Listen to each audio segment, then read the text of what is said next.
अभी हम लोग पढ़ेंगे क्वांटम संख्या। बोर का परमाणु मॉडल अगर आप लोग पढ़े होंगे कल, तो उसमें क्या है, इलेक्ट्रॉन होता है वो वृत्ताकार मार्ग में गति करता है। जो क्वांटम संख्या होता है ना, वो क्या बताता है कि कोई इलेक्ट्रॉन किस ऊर्जा स्तर में है, मतलब ये वाले कक्ष में है, ये वाले कक्ष में है, या तीसरे में होगा कि चौथे में होगा, ये बताएगा क्वांटम संख्या।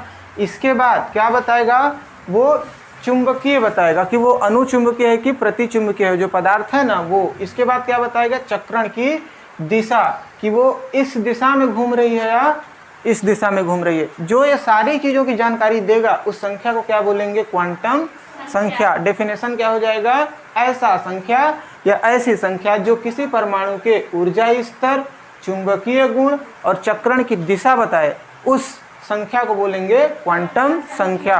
तो सब चीज़ का मान बताएगा तो चार प्रकार के हो जाएंगे। मुख्य क्वांटम संख्या ऊर्जा स्तर के लिए, द्विगंशी क्वांटम संख्या, चुंबकीय क्वांटम संख्या चुंबकीय गुण के लिए, और चक्रण क्वांटम संख्या स्पिन के लिए। स्पिन मतलब समझते हो, चाहे दक्षिणावर्त या वामावर्त।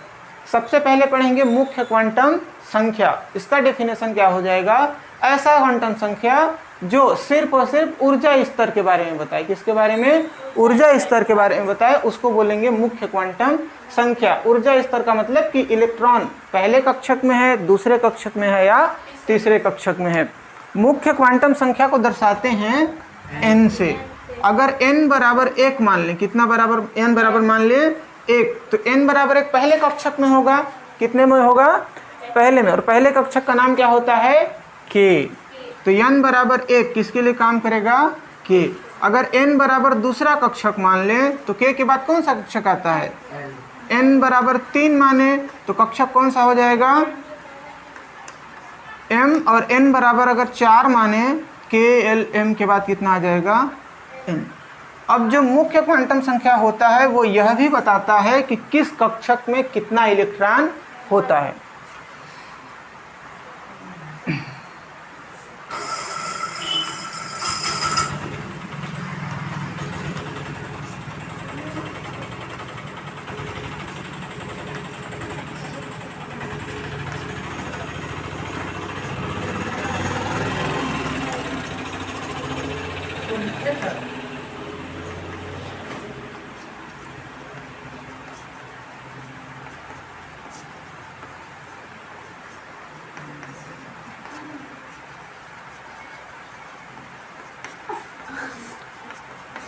तो मुख्य क्वांटम संख्या में क्या पता चलेगा कि किस कक्षक में कितना इलेक्ट्रॉन होता है। उसके लिए एक सूत्र होता है। उसके लिए क्या होगा, सूत्र होता है 2n स्क्वायर। ये होता है कि किस कक्षक में कितने इलेक्ट्रॉन होंगे, उसके लिए सूत्र। अब ध्यान से देखना, सबसे पहला कक्षक कौन सा है, k। सबसे पहला कक्षक कौन सा है, k के लिए n का मान कितना है, 1।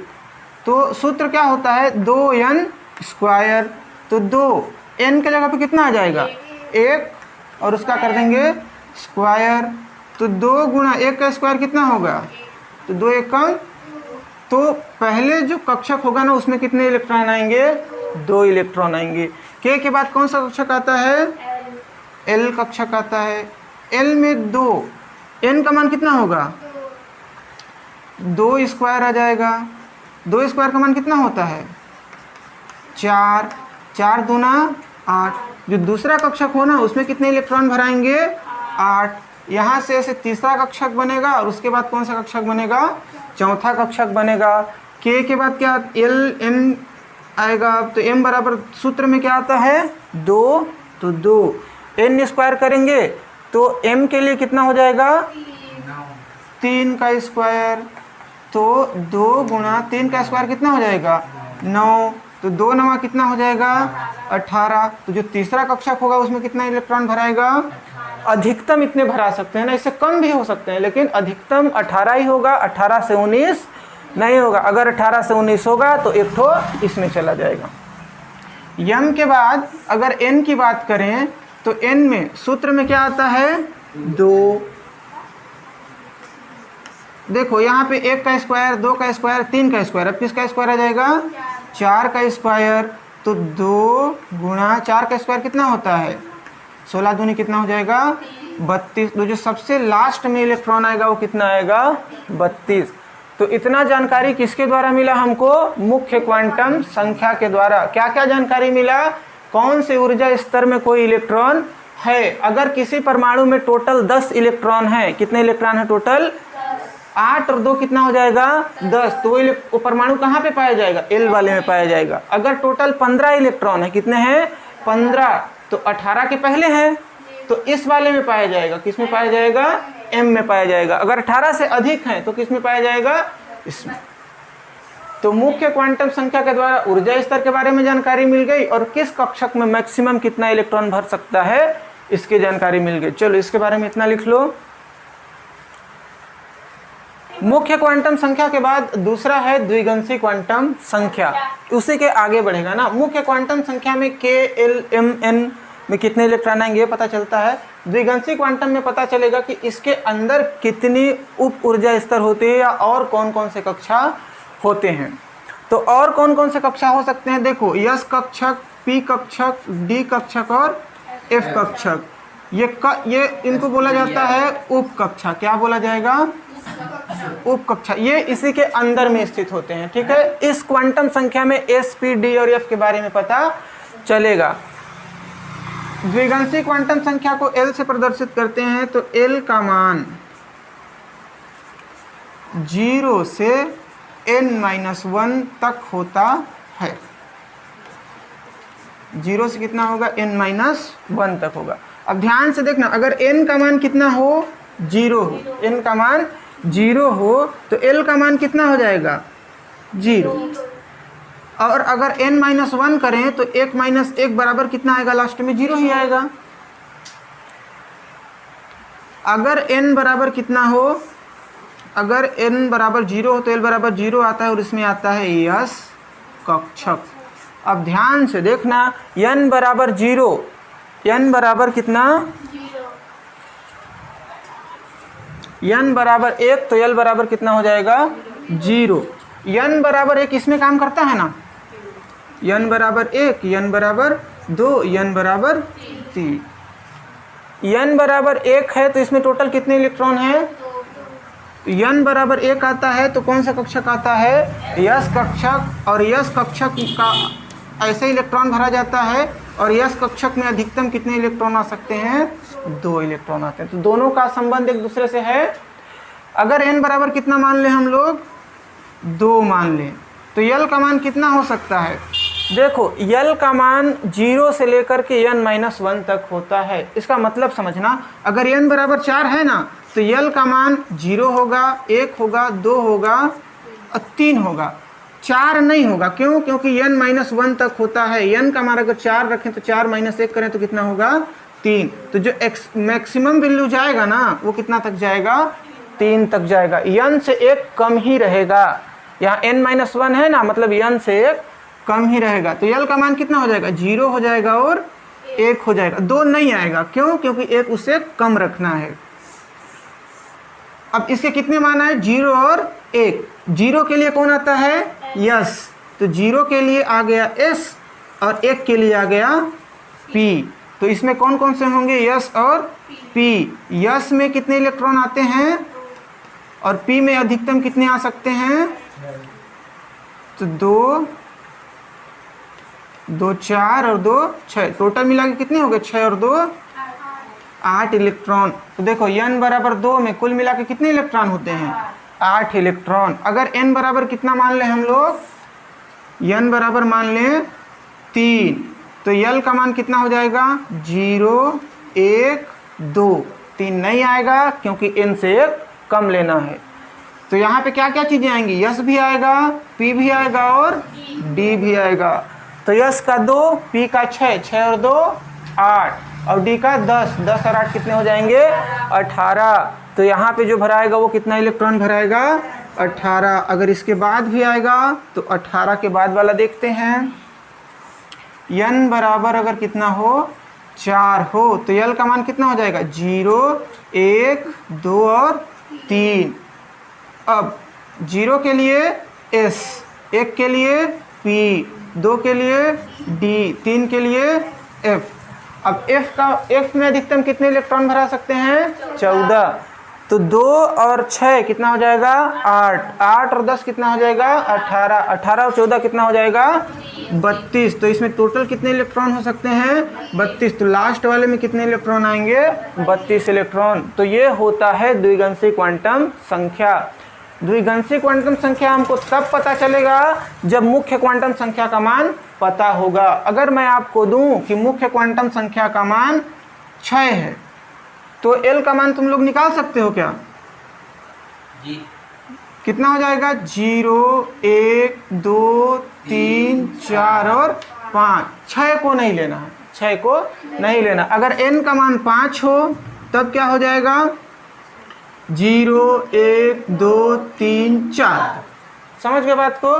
तो द्विगंशी क्वांटम संख्या आपको निकालने को अभी मैं दूंगा। चलो द्विगंशी क्वांटम संख्या में इतना ही लिखना है।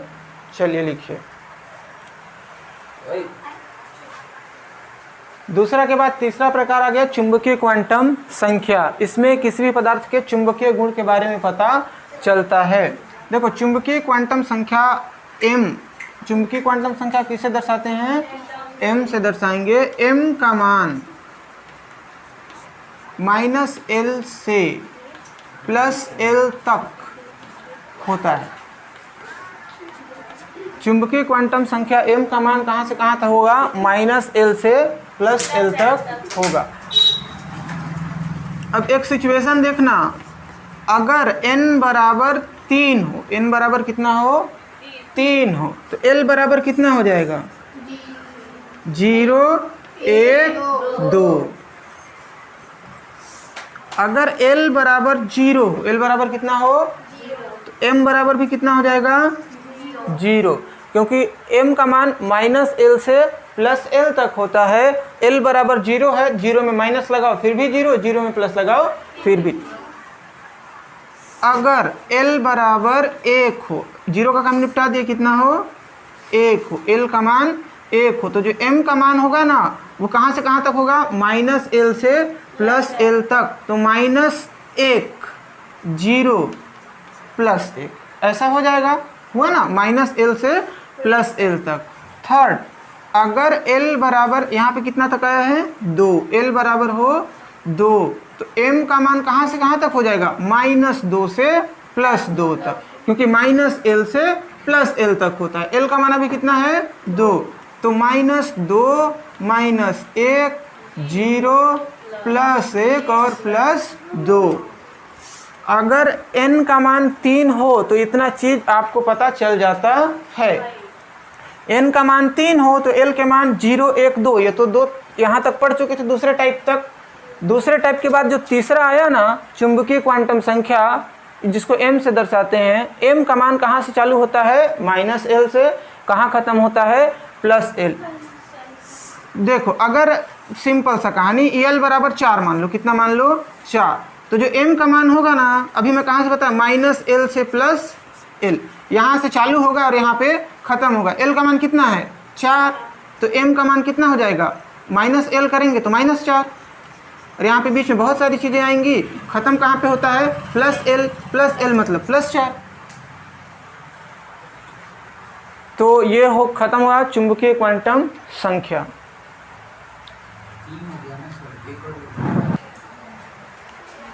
अब पढ़ेंगे चौथा टाइप चक्रण क्वांटम संख्या। मान लो कि यहाँ पे एक इलेक्ट्रॉन है, ठीक है? ये क्या है? इलेक्ट्रॉन।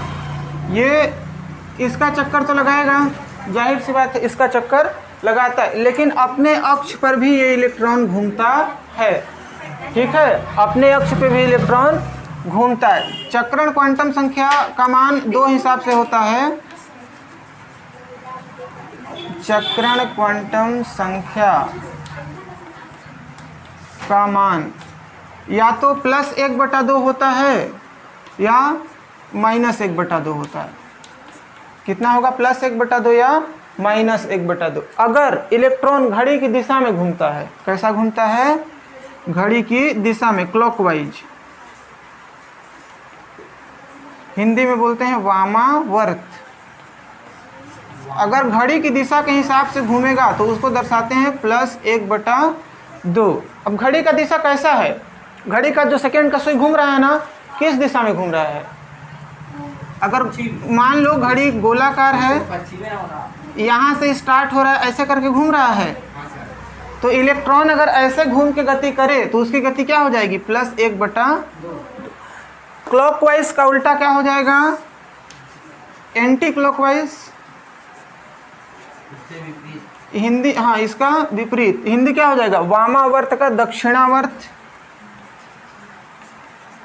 बहुत घटिया घटिया संस्कृत आ रहे हैं। देखो, अब जो मान लो कि गोलाकार घड़ी है, यहाँ पे यहाँ से चालू किए थे और ऐसे घुमा दिए थे, इस बार इसका उल्टा कर देंगे, यहाँ से चालू करेंगे और ऐसे घुमा देंगे, तो यहाँ पे -1/2 हो जाएगा।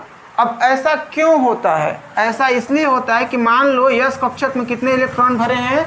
2 इलेक्ट्रॉन भरे हैं। एक ये वाला इलेक्ट्रॉन अगर इस दिशा में घूम रहा है तो ये जो दूसरा इलेक्ट्रॉन है ना, वो इस दिशा में घूमेगा। ये इलेक्ट्रॉन अगर इस दिशा में घूम रहा है तो दूसरा इलेक्ट्रॉन कैसे दिशा में घूमेगा? इस दिशा में। अगर एक ही इलेक्ट्रॉन है, ये किस दिशा में घूमेगा? ये इस दिशा में घूमेगा। ठीक है, क्यों? क्योंकि पहले एक इलेक्ट्रॉन है, मतलब पहला वाला नियम काम करेगा। अगर दोनों आते हैं तो एक में +1/2 आ जाएगा और एक में -1/2 आ जाएगा। तो ये चक्रण क्वांटम संख्या का काम यहाँ से हो गया समाप्त। हाँ, अब मुख्य क्वांटम संख्या n बराबर 1 2 3 4 होता है। द्विगंशीय क्वांटम संख्या इसके ऊपर डिपेंड करता है, 0 से लेकर के n-1 तक होता है। चुंबकीय क्वांटम संख्या जो होता है वो L के मान पे डिपेंड करता है, -L से लेकर +L तक। और जो चक्रण क्वांटम संख्या होता है वो इन तीनों पे निर्भर नहीं करता, ये अकेले होता है 1/2 और -1/2 के रूप में। चक्रण क्वांटम संख्या समाप्त।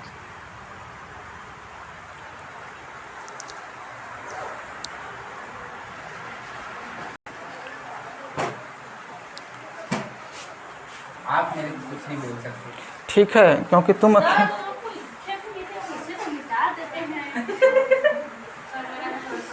कोई नहीं लिखे थे। अब मान लेते हैं यहाँ पे है ऑक्सीजन। ऑक्सीजन का परमाणु क्रमांक कितना होता है? 8। इलेक्ट्रॉनिक विन्यास क्या हो जाएगा? 1s2 2s2 और 2p का 4। अब p में कितना है? 4 ठो है, तो 1 2 3 और 4। अगर मैं सवाल यहाँ पे आए, आपके पास क्या है सवाल? ऑक्सीजन के लास्ट इलेक्ट्रॉन का लास्ट इलेक्ट्रॉन की चारों क्वांटम संख्या बताइए। अभी जो क्वांटम संख्या पढ़े ना, वो क्वांटम संख्या हो सकता है आए भी या हो सकता है ना आए। अगर आपके सामने ये चीज़ आता है कि ऑक्सीजन के लास्ट इलेक्ट्रॉन की चारों क्वांटम संख्या बताइए, तो ऑक्सीजन के लास्ट इलेक्ट्रॉन ये वाला है, कौन सा वाला है? यही है ना। यहाँ पे लास्ट इलेक्ट्रॉन निकालने के लिए इसका सहारा लेना पड़ेगा, 2p का 4। एकदम गौर से देखना, यहाँ पे मुख्य क्वांटम संख्या पहले आएगा, तो जो यहाँ पे संख्या दिखेगा ना 2 3 4 5 6, वो होता है मुख्य क्वांटम संख्या। तो मुख्य क्वांटम संख्या का मान कितना हो जाएगा? 2। इसके बाद आता है द्विगंशीय क्वांटम संख्या। तो अगर n बराबर 2 है तो l बराबर कितना हो जाएगा? 0 1। लास्ट इलेक्ट्रॉन के लिए ये वाला हो जाएगा, द्विगंशीय क्वांटम संख्या निकल गया। इसके बाद आता है चुंबकीय क्वांटम संख्या। अगर m का मान, अगर l बराबर कितना हो? 0 हो, तो m बराबर भी कितना होगा? 0। अगर l बराबर 1 हो तो m बराबर हो जाएगा -1 0 और +1। इसके बाद चक्रण क्वांटम संख्या। चक्रण क्वांटम संख्या, देखो चक्रण क्वांटम संख्या में 2 ही मान होंगे, या तो +1/2 हो या तो -1/2 हो। तो जो लास्ट इलेक्ट्रॉन है, अभी मैं बताया था कि अगर 2 ठो भरा हो, कैसा भरा हो? 2 ठो भरा हो, तो जो शुरू वाला होता है वो +1/2 होता है, जो बाद वाला होता है वो -1/2 होता है। तो यहाँ लास्ट इलेक्ट्रॉन बाद में भरा रहा है, किसमें भरा रहा है, बाद में भरा रहा है, तो इसका मान कैसा हो जाएगा, -1/2। आपके लिए एक 2p3 इसमें चारों क्वांटम संख्या निकाल के मेरे को कल दिखाना है, ठीक है, चारों। तो उसके लिए इसको लिख लो पूरा।